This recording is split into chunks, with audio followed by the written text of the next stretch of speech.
إن الحمد لله نحمده ونستعينه ونستغفره ونعوذ بالله من شرور أنفسنا ومن سيئات أعمالنا. من يهده الله فلا مضل له ومن يضلل فلا هادي له. أشهد أن لا إله إلا الله وحده لا شريك له وأشهد أن محمدا عبده ورسوله. اللهم صل على محمد وعلى آل محمد كما صليت على إبراهيم وعلى آل إبراهيم إنك حميد مجيد. اللهم بارك على محمد وعلى آل محمد كما باركت على إبراهيم وعلى آل إبراهيم إنك حميد مجيد. أما بعد، فإن خير الحديث كتاب الله، وخير الهدي هدي محمد صلى الله عليه وسلم، وشر الأمور محدثاتها، وكل محدثة بدعة، وكل بدعة ضلالة، وكل ضلالة في النار. أعوذ بالله من الشيطان الرجيم. يا أيها الذين آمنوا اتقوا الله حق تقاته ولا تموتن إلا وأنتم مسلمون. يا أيها الناس اتقوا ربكم الذي خلقكم من نفس واحدة وخلق منها زوجها وبث منهما رجالا كثيرا ونساء، واتقوا الله الذي تساءلون به والأرحام إن الله كان عليكم رقيبا. يا أيها الذين آمنوا اتقوا الله وقولوا قولا سديدا يصلح لكم أعمالكم ويغفر لكم ذنوبكم، ومن يطع الله ورسوله فقد فاز فوزا عظيما. قابل صد احترام بزرگوں، دوستوں اور بھائیوں، اللہ رب العزت نے قرآن مجید میں جس عمل کو قائم کرنے کا حکم دیا اور قائم کرنے والوں کی تعریف کی، اور اس عمل کے قائم کرنے والوں کے لیے کئی فضیلتیں بیان فرمائی، وہ عمل کیا ہے؟ وہ عمل ہے 5 وقت نماز پابندی کے ساتھ ادا کرنا۔ اللہ رب العزت نے قرآن مجید کے اندر نمازیں پڑھنے کا حکم نہیں دیا، بلکہ نمازیں قائم کرنے کا حکم دیا ہے۔ اقیم الصلاۃ، اور نمازیں قائم کرنے والوں کی تعریف کی، الذین یقیمون الصلاۃ، اور نمازیں قائم کرنے والوں کے لیے اللہ رب العزت نے بہت سارے فضائل ذکر کیے۔ اور قائم کرنے سے مراد یہ ہے کہ اس عمل کو آپ نے پوری پابندی کے ساتھ ادا کرنا ہے، اور اس کی شروط اور اس کے احکام اور اس کے آداب، ارکان اور واجبات اور اس کی سنتیں، ان تمام کے تمام احکامات کا خیال رکھتے ہوئے آپ نے اس عمل کو پورا کرنا ہے۔ اور نہ صرف اللہ رب العزت نے نمازیں قائم کرنے کا حکم دیا، بلکہ اللہ رب العزت نے نمازوں کی حفاظت کرنے کا حکم دیا، حفاظت کرنے کا حکم دیا۔ اور قرآن مجید میں اللہ نے کسی اور عمل کی حفاظت کرنے کا حکم نہیں دیا، صرف نمازوں کی حفاظت کرنے کا حکم دیا ہے۔ اللہ نے فرمایا حافظوا علی الصلوات، نمازوں کی حفاظت کرو، یعنی ان نمازوں میں سے کسی بھی نماز کو ضائع نہ ہونے دینا، یہ معنی ہے حفاظت کرنے کا۔ ہر حال میں ان نمازوں کو پابندی سے پڑھنا ہے، اور خاص طور پر والصلاۃ الوسطی، ان 5 نمازوں میں سے وہ جو درمیانی نماز ہے اس کی حفاظت کرنی ہے۔ اور اس سے مراد بالاتفاق عصر کی نماز ہے، جس کے بارے میں نبی صلی اللہ علیہ وسلم نے فرمایا کہ من فاتہ صلاۃ العصر فَكَأَنَّمَا وُتِرَ أَهْلُهُ وَمَالُهُ، کہ جس کی عصر کی نماز فوت ہو جائے تو گویا کہ اس کے تمام اہل و عیال اور اس کے بینک بیلنس اور مال و دولت کو اس سے چھین لیا گیا۔ جتنا نقصان انسان کا مال و دولت کے چھن جانے کی وجہ سے ہوتا ہے، کوئی کروڑوں کا، اربوں کا، کھربوں کا مالک ہو، ملینئر ہو یا ملیاردیر ہو، اور اس کے اہل و عیال بھی اس سے چھین لیا جائیں، پوری کی پوری جائیداد اس سے چھین لی جائے، وہ شخص یہ تصور کرے گا کہ آج دنیا میں مجھ سے زیادہ بدبخت کوئی نہیں ہے، مجھ سے زیادہ محروم کوئی نہیں۔ جتنا خسارہ اس انسان کا ہوتا ہے اتنا ہی خسارہ اس انسان کا ہوتا ہے جس کی ایک دن کی عصر کی نماز فوت ہو جائے۔ اور بلکہ ایک حدیث میں فرمایا کہ جس کی عصر کی نماز فوت ہو جاتی ہے فقد حبط عمله، اس کے تمام اعمال غارت اور برباد ہو جاتے ہیں۔ میرے عزیز بھائیوں، نمازوں کی حفاظت کرنے کا اللہ نے حکم دیا، اور اللہ تعالی نے نمازوں کی حفاظت کرنے والوں کو جنت الفردوس کے وارثوں میں ذکر فرمایا۔ سورۃ المومنون کے شروع میں اللہ تعالی نے اہل ایمان کی کئی صفات ذکر فرمائیں۔ قد افلح المؤمنون الذين هم في صلاتهم خاشعون، ان صفات میں سے ایک صفت والذین هم على صلواتهم يحافظون، جو اپنی نمازوں کی حفاظت کرتے ہیں، نمازوں میں سے کوئی بھی نماز ضائع نہیں ہونے دیتے، تمام کی تمام نمازیں پابندی کے ساتھ پڑھتے ہیں۔ فرمایا اولئک هم الوارثون الذین یرثون الفردوس هم فیہا خالدون، یہ اصل میں حقیقت میں یہ ہیں جنت الفردوس کے وارث بننے والے، کہ جس میں یہ ہمیشہ ہمیشہ رہیں گے۔ اللہ مالک الملک سے دعا کرتے ہیں، اللہ خالق اور مالک سے دعا کرتے ہیں، رب العالمین سے دعا کرتے ہیں کہ اللہ ہمیں بھی جنت الفردوس کے وارثوں میں شامل فرمائے۔ میرے عزیز بھائیوں، نبی کریم صلی اللہ علیہ وسلم نماز کی حفاظت کرنے والے تھے مکمل طور پر۔ آپ صلی اللہ علیہ وسلم نے زندگی میں کبھی نماز کو ضائع نہیں کیا،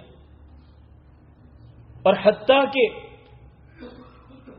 جنگ کے عالم میں بھی جب جنگ ہو رہی ہوتی تھی، مسلمان اور کافر دو بدو آپس میں لڑ رہے ہوتے تھے، وہاں بھی نبی صلی اللہ علیہ وسلم نے نمازوں کو نہیں چھوڑا، بلکہ قرآن مجید کے اندر تو احکامات ذکر کیے گئے ہیں کہ جب جنگ کی حالت ہو تو آپ نے نماز با جماعت کیسے پڑھنی۔ دشمن سامنے ہے، لڑائی ہو رہی ہے، یا پھر دشمن پیچھے ہے اور وہ آپ پر حملہ کرنا چاہتا ہے، ادھر فرض نماز کا ٹائم ہوتا ہے، اللہ نے خاص طور پر صلاۃ الخوف، خوف کی حالت میں، جنگ کی حالت میں نماز پڑھنے کے احکام ذکر فرمائے ہیں سورۃ النساء کے اندر 5ویں پارے میں، جس کا مطلب یہ ہے کہ جب جنگ کی حالت ہو تب بھی نماز معاف نہیں ہوتی ہے، تب بھی نماز باجماعت پڑھنی ہے مسلمانوں کو۔ اور حتیٰ کہ نبی کریم صلی اللہ علیہ وسلم جب مرض الموت میں تھے، کہ جس مرض میں نبی صلی اللہ علیہ وسلم پر موت آ جاتی ہے، اس مرض الموت کے اندر بھی نبی صلی اللہ علیہ وسلم نے نمازوں کو نہیں چھوڑا، اور بلکہ باجماعت نماز کو ترک نہیں کیا نبی صلی اللہ علیہ وسلم نے۔ ایک نماز جس میں آپ صلی اللہ علیہ وسلم لیٹ ہو گئے اپنی بیماری کی وجہ سے، اور نبی صلی اللہ علیہ وسلم سخت بیمار تھے، انتہائی شدید بخار کے اندر مبتلا تھے، تو آپ صلی اللہ علیہ وسلم مسجد میں نہیں آ سکتے تھے، تو آپ نے ابوبکر صدیق رضی اللہ تعالیٰ عنہ کو جماعت کرانے کا حکم دیا، اپنے مصلی پہ کھڑے ہونے کا حکم دیا، انہوں نے نماز پڑھانا شروع کی۔ اسی دوران میں نبی صلی اللہ علیہ وسلم کو کچھ افاقہ ہوا، کچھ، اور میں کچھ اس لیے کہہ رہا ہوں کہ نبی صلی اللہ علیہ وسلم جب اس کے بعد اپنے حجرے سے نکل کے مسجد نبی کے اندر داخل ہوئے تو آپ صلی اللہ علیہ وسلم نے 2 صحابہ اکرام کے کندھوں کا سہارا دیا ہوا تھا اور آپ کے پاؤں مبارک زمین پہ گھسٹ رہے تھے۔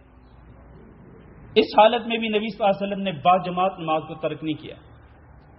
نماز کی حفاظت کی نبی صلی اللہ علیہ وسلم نے. اور بھلے لوگوں ذرا سوچو، ایک طرف اللہ رب العزت کا حکم کہ نمازوں کی حفاظت کرنی ہے، اور ایک طرف اللہ رب العزت نمازوں کی حفاظت کرنے والوں کو جنت الفردوس کا وارث قرار دیتا ہے، اور ایک طرف نبی صلی اللہ علیہ وسلم کا اپنا یہ عمل کہ آپ جنگ کی حالت میں بھی اور مرض الموت کے اندر بھی نماز نہیں چھوڑتے. اور ایک طرف ہم آج ذرا اپنے گریبان میں جھانک کے دیکھ لیں. آج یہ میرے بھائی اور جو میری مائیں بہنیں بیٹھی ہیں مسلح نساء میں، یا جن تک یہ میری آواز بعد میں پہنچے گی، یا جن تک یہ آواز یہ لائیو یہ خطبہ جمعہ جا رہا ہے، آج ذرا سب کے سب لوگ گریبان میں جھانک کے دیکھیں کہ کتنی نمازیں ہیں جن کو ہم پابندی کے ساتھ پڑھتے ہیں، اور اللہ نہ کرے کتنی نمازیں ہیں جو ہماری ضائع ہو جاتی ہیں. کتنی نمازیں ہیں جو ضائع ہو جاتی ہیں، خصوصاً فجر کی نماز اور بالخصوص عصر کی نماز.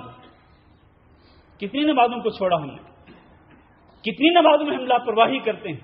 اور آپ کو یہ بھی معلوم ہے کہ اللہ رب العزت نے قرآن مجید کے اندر ارشاد فرمایا کہ فویل للمصلین الذین هم عن صلاتهم ساہون.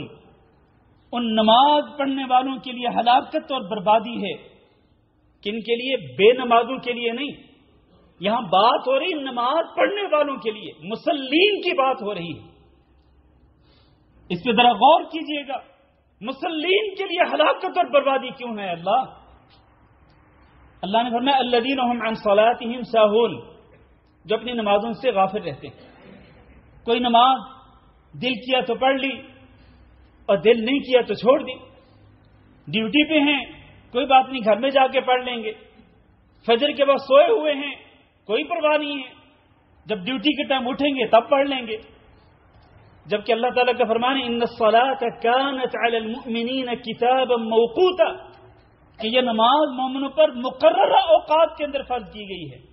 آپ کی اپنی مرضی پہ نہیں چھوڑ دیا گیا کہ جب چاہو نماز پڑھ لو، نہیں، بلکہ اللہ رب العزت نے پابند کیا ہے. ہر نماز کے اوقات کو خاص کر دیا ہے کہ انہی اوقات کے اندر ہی ان نمازوں کی حفاظت کرنی.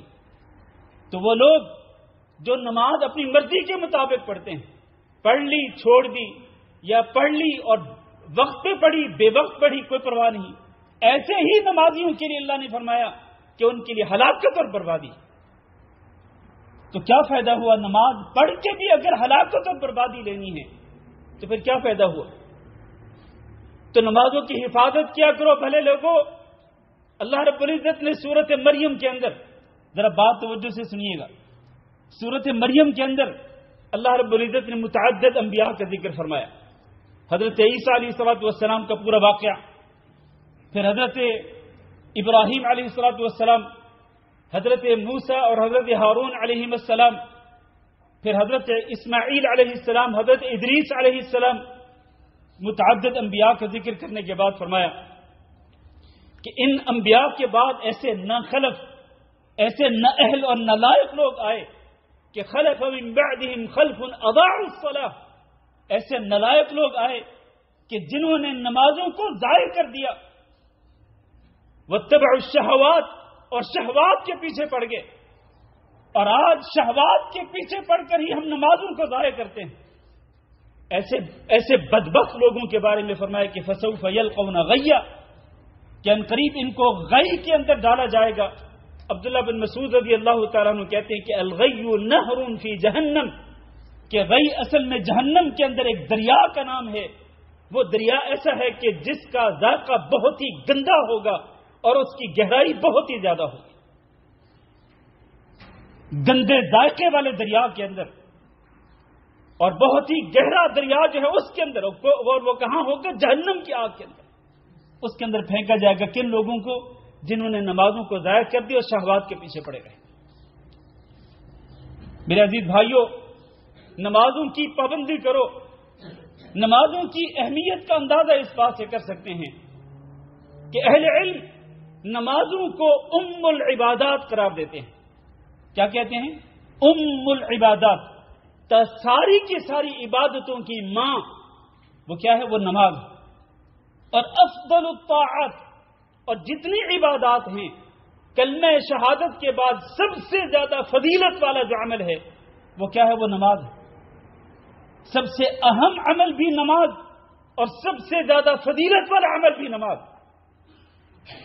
اور اس کی اہمیت کا اندازہ یوں بھی لگا سکتے ہیں کہ اللہ رب العزت نے باقی اعمال فرض کیے جب نبی صلی اللہ علیہ وسلم زمین پہ تھے، لیکن جب نمازوں کو فرض کرنے کا وقت آیا، حالانکہ نبی صلی اللہ علیہ وسلم نمازوں کی فرضیت سے پہلے یعنی اسراء و معراج سے پہلے بھی نبی صلی اللہ علیہ وسلم نماز پڑھتے تھے، لیکن نمازیں فرض نہیں ہوئی تھی. فرضیت کا موقع آیا تو نبی صلی اللہ علیہ وسلم کو اللہ رب العزت نے اپنے پاس بلایا. اپنے پاس بلا کر بطور انعام اللہ رب العزت نے نبی صلی اللہ علیہ وسلم پہ یہ اور آپ کی امت پہ نمازیں فرض کی. اور پھر دوسرا اس میں ایک اور نقطہ بھی ہے کہ اللہ رب العزت نے نمازیں جب فرض کی تو کتنی تھی؟ 50 تھی، اور پھر آہستہ آہستہ کر کے 5 ہو گئی. 50 نمازوں کا فرض کیا جانا یہ کس بات کی دلیل ہے؟ میرے بھائیوں ذرا غور کیجئے گا. اس سے آپ اندازہ لگا سکتے ہیں کہ اللہ رب العزت کو اپنے بندوں کے لیے نماز کتنی زیادہ محبوب ہے. اللہ کتنا پسند کرتا ہے اللہ رب العزت اپنے بندوں کے لیے نماز کو، کہ میرے بندے دن اور رات پہ 50 نمازیں ادا کریں. یہ تو اللہ کا فضل ہو گیا کہ بعد میں تخفیف ہو گئی، لیکن اللہ تعالیٰ کا فضل اتنا زیادہ، اللہ نے فرمایا یہ تعداد کے اعتبار سے 5 ہیں لیکن اجر و ثواب کے اعتبار سے 50 کے برابر. اللہ اتنا پسند کرتا ہے اس نماز کو اپنے بندوں کے لیے، میرے لیے اور آپ کے لیے. یہی وجہ ہے نا کہ نبی صلی اللہ علیہ وسلم نے ارشاد فرمایا کہ جعلت قرۃ عینی فی الصلاۃ، میری آنکھوں کی ٹھنڈک کس میں رکھی گئی ہے؟ نماز کے اندر رکھی گئی. تو گویا کہ نبی صلی اللہ علیہ وسلم کو بھی سب سے زیادہ محبوب عمل وہ یہی نماز کا عمل تھا. تبھی تو نبی صلی اللہ علیہ وسلم نبوت ملنے سے بھی پہلے آپ صلی اللہ علیہ وسلم غار حرا کے اندر جو عبادت کرنے کے لیے جاتے تھے وہاں بھی نبی صلی اللہ علیہ وسلم جا کے نماز ہی پڑھا کرتے تھے. نماز کے ذریعے آپ صلی اللہ علیہ وسلم اللہ کا تقرب حاصل کرتے تھے. اتنی پسندیدہ تھی یہ نماز. نبی صلی اللہ علیہ وسلم نے فرمایا کہ میری آنکھوں کی ٹھنڈک نماز کے اندر رکھی گئی. اور حضرت بلال رضی اللہ تعالیٰ عنہ کو کہا کرتے تھے آپ صلی اللہ علیہ وسلم جب اقامت کا وقت ہوتا ہے کہ ارحنا بہا یا بلال، اے بلال نماز کی اقامت کہو اور اس کے ذریعے ہمیں راحت پہنچاؤ. گویا کہ نماز کے اندر راحت رکھی گئی، نماز کے اندر سکون رکھا گیا ہے، اطمینان رکھا گیا ہے. اور نماز ہی وہ عمل ہے کہ جس کے اندر جب آپ سجدہ کرتے ہیں تو اللہ کے نبی صلی اللہ علیہ وسلم کا فرمان ہے کہ سجدے کی حالت میں بندہ اللہ تعالیٰ کے سب سے زیادہ قریب ہوتا ہے. میرے بھائیوں، یہ جو میں نے پوری گفتگو کی ہے اس گفتگو کا خلاصہ یہ ہے کہ ہمیں ان نمازوں کی اہمیت کا اندازہ کرنا چاہیے، نمازوں کی قدر و منزلت کو پہچاننا چاہیے، نمازوں کی شان اور اس کی عظمت کو اپنے دلوں میں بٹھانا چاہیے. آج ہم میں سے بہت سے مسلمان نمازوں سے غافل ہیں، اور بلکہ مجرمانہ طور پر. یعنی ایک تو یہ ہوتا ہے نا کہ بندہ اگر بہت زیادہ مصروف رہتا ہو اور نمازوں میں سستی کر جاتا ہو، حالانکہ یہ بھی جائز نہیں ہے. سب سے بڑی مصروفیت نماز ہی کی تو مصروفیت ہے کہ جس کے بعد آپ اگر نمازیں پابندی کے ساتھ ادا کریں گے اور اللہ کے حکم کے مطابق اگر آپ نمازوں کی حفاظت کریں گے تو اللہ تعالیٰ آپ کی باقی مصروفیات کے اندر بھی برکت دے دے گا، باقی سارے کام اللہ رب العزت آسان فرما دے گا. لیکن معاملہ یہاں یہ نہیں ہے کہ مصروفیت کی وجہ سے نہیں، معاملہ وہ ہے جو اللہ نے قرآن مجید کے اندر ذکر فرمایا کہ شہوات کے پیچھے پڑ کر ہم نمازوں سے مجرمانہ طور پر غافل ہیں، مجرمانہ طور پر ہم غفلت اور سستی کرتے ہیں جو قطعاً اللہ رب العزت کو پسند نہیں ہے. بلکہ آپ کو یہ معلوم ہے نمازوں کے اندر سستی کرنا یہ کس کی علامت ہے؟ یہ منافقوں کی علامت ہے، یہ سچے مومن کی علامت نہیں ہے. وَإِذَا قَامُوا إِلَى الصَّلَاةِ قَامُوا كُسَالَىٰ يُرَاءُونَ النَّاسَ وَلَا يَذْكُرُونَ اللَّهَ إِلَّا قَلِيلًا، کہ جب نماز کے لیے کھڑے ہوتے ہیں تو انتہائی سست ہو کر کھڑے ہوتے ہیں اور لوگوں کو دکھاتے ہوئے کہ میں بھی نماز پڑھنے کے لیے آتا ہوں مسجد کے اندر، اپنا نام نوٹ کروانے کے لیے نمازیوں کی فہرست میں وَلَا يَذْكُرُونَ اللَّهَ إِلَّا قَلِيلًا. یہ منافق نماز پڑھنے کے لیے آتے بھی ہیں اگر تو ایک تو دکھلاوا کرنے کے لیے اور دوسرا جان چھڑاتے ہیں. لا يذكرون اللہ الا قلیلا، اطمینان کے ساتھ راحت قلب کے ساتھ نماز ادا نہیں کرتے، بس چکریں ماری اور چلے گئے. ایک آٹومیٹک مشین کی طرح رکوع کیا، سجدہ کیا، بیٹھ گئے، کھڑے ہو گئے، اٹھک بیٹھک کی اور کچھ پتہ نہیں چلا کیا پڑھا، کیا کہا، کیا مانگا اللہ رب العزت سے، کیا سرگوشی کی اللہ رب العزت سے، کچھ نہیں. بس آئے چند چکریں ماری اور چلے گئے. یہ کون سی نماز ہے؟ یہ منافق کی نماز ہے میرے عزیز بھائیو. کتنے ہمارے بھائی ہیں جن کو ہم دیکھتے ہیں نماز ادا کرتے ہیں، ان کی نمازوں کے اندر اطمینان نہیں ہوتا. ایسے لگتا ہے کہ جیسے ان کو جلدی ہے کہ جلدی جلدی ہم نماز ادا کر کے ہم اپنے کاموں کی طرف جائیں. چنانچہ وہ ارکان بھی نماز کے پورے نہیں کرتے. رکوع کے بعد کھڑے ہونے کے بعد، رکوع کے بعد جب کھڑا ہونا ہوتا ہے تو ابھی کمر سیدھی نہیں ہوتی کہ فوراً سجدے میں چلے جاتے ہیں. پہلے سجدے سے اٹھتے ہیں تو اطمینان کے ساتھ ابھی بیٹھے نہیں ہوتے کہ فوراً دوسرے سجدے میں چلے جاتے ہیں.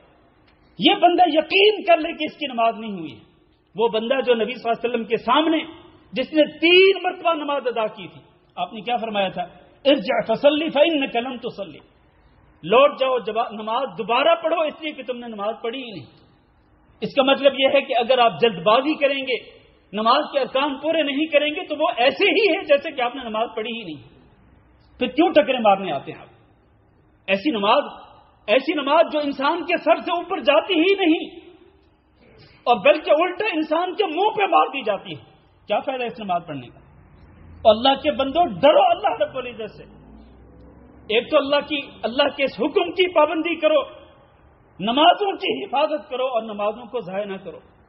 کسی نماز کو ضائع ہونے سے بچاؤ، پابندی کے ساتھ پڑھو. اور پھر دوسرا اطمینان کے ساتھ پڑھو، اپنے دل کو ٹھنڈک پہنچانے کے لیے، آنکھوں کو ٹھنڈک پہنچانے کے لیے، راحت اور سکون پانے کے لیے، اللہ رب العزت کا تقرب حاصل کرنے کے لیے، اللہ کو راضی کرنے کی خاطر نمازیں ادا کرو. اللہ رب العزت نے نمازوں کے بہت ہی زیادہ فضائل ذکر کیے اور نبی کریم صلی اللہ علیہ وسلم نے بھی، بلکہ نبی صلی اللہ علیہ وسلم نے ایک حدیث میں ارشاد فرمایا، سنیے ذرا حدیث توجہ کے ساتھ. فرمایا لَتُنْقَضُنَّ عُرَى الْإِسْلَامِ عُرْوَةً عُرْوَةً، اسلام کی کڑیاں ایک ایک کڑی کر کے توڑی جائیں گی. اسلام کی کڑیاں جو ایک دوسرے کے ساتھ ملی ہوئی ہیں ان میں سے ایک ایک کڑی کو توڑا جائے گا. یعنی ایک دم ایسا نہیں ہوگا کہ لوگ پورے کے پورے اسلام کو چھوڑ دیں، نہیں، ایسا نہیں ہوگا.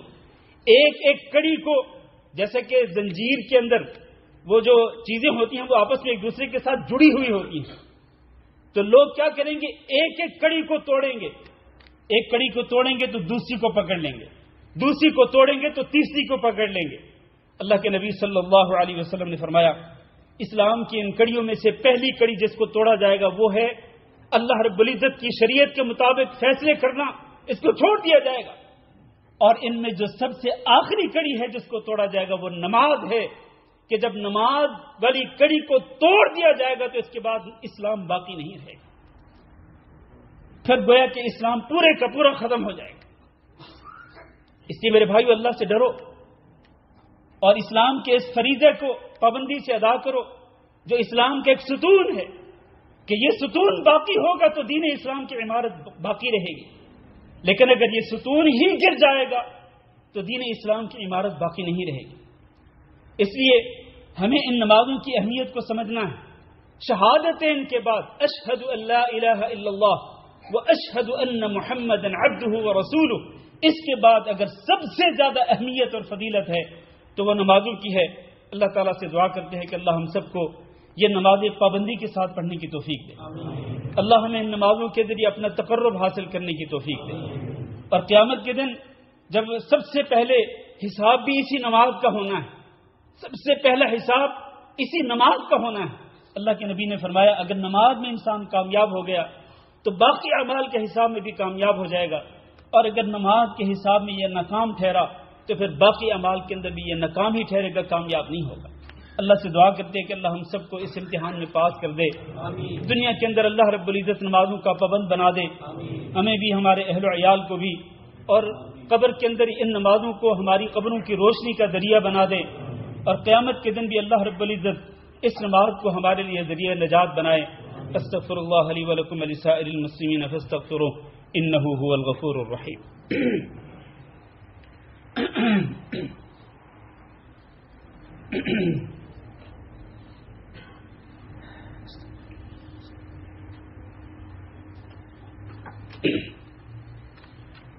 إن الحمد لله نحمده ونستعينه ونستغفره ونعوذ بالله من شرور أنفسنا ومن سيئات أعمالنا من يهده الله فلا مضل له ومن يضلل فلا هادي له وأشهد أن لا إله إلا الله وحده لا شريك له وأشهد أن محمدا عبده ورسوله.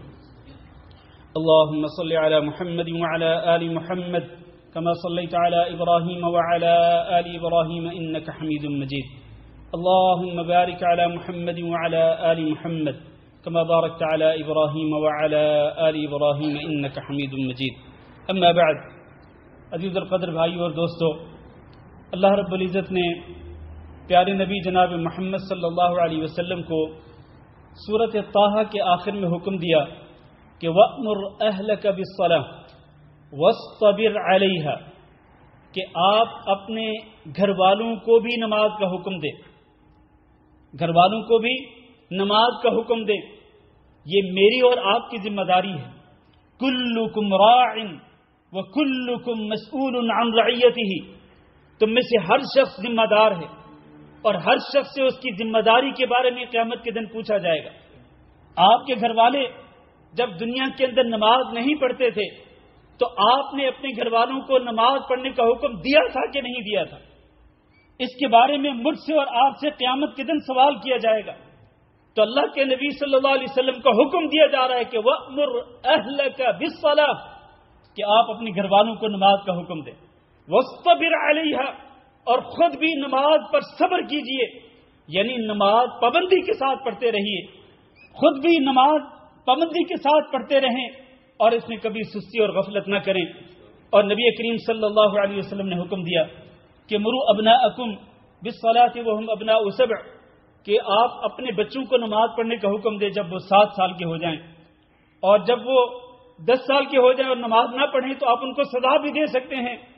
لہذا یہ جو بعض والدین کا کچھ ماں باپ یہ عذر پیش کرتے ہیں کہ ان کے بچے جب 10 سال سے اوپر 11-12 سال کے ہو جائیں تو کہتے جی نہیں ابھی تو یہ بچے ہیں، چھوٹے ہیں، ان کو سونے دیں، پڑھنے، ان کو آرام کرنے دیں، ہوم ورک کرنے دیں، کچھ نہیں ہوتا. اور بھائی اللہ کے نبی صلی اللہ علیہ وسلم حکم دے رہے ہیں کہ جب بچے 10 سال کے ہو جائیں نماز نہ پڑھیں تو ان کو سزا دے کر ان سے نماز پڑھواؤ. اور اللہ کا یہ حکم ہے کہ قوا انفسکم واہلیکم نارا، کہ لوگو ایمان والو تم اپنے آپ کو بھی جہنم کی آگ سے بچاؤ اور اپنے اہل و عیال کو بھی جہنم کی آگ سے بچاؤ.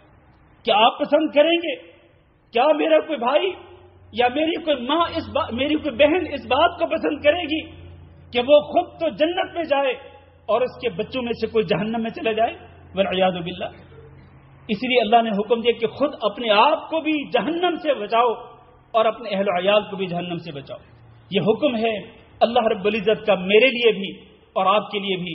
آخر میں بس ایک حدیث ذکر کر کے آج کا خطبہ ختم کرتا ہوں. نبی کریم صلی اللہ علیہ وسلم نے ارشاد فرمایا من حافظ علیہا کانت لہ نورا وبرہانا ونجاتا یوم القیامہ، جو شخص اس نماز کی حفاظت کرے گا. میں نے آج کے خطبے کا آغاز بھی اسی نقطے سے کیا تھا کہ اللہ تعالیٰ نے جس عمل کی حفاظت کرنے کا حکم دیا ہے وہ نماز ہے. تو اللہ کے نبی صلی اللہ علیہ وسلم یہ ارشاد فرما رہے ہیں کہ جو نماز کی حفاظت کرتا رہے گا کبھی نماز کو ضائع نہیں کرے گا. یہ نماز اس کے لیے قیامت کے دن نور یعنی روشنی کا ذریعہ بن جائے گی اور اس کے لیے دلیل بن جائے گی اور اس کے لیے نجات کا ذریعہ بن جائے گی.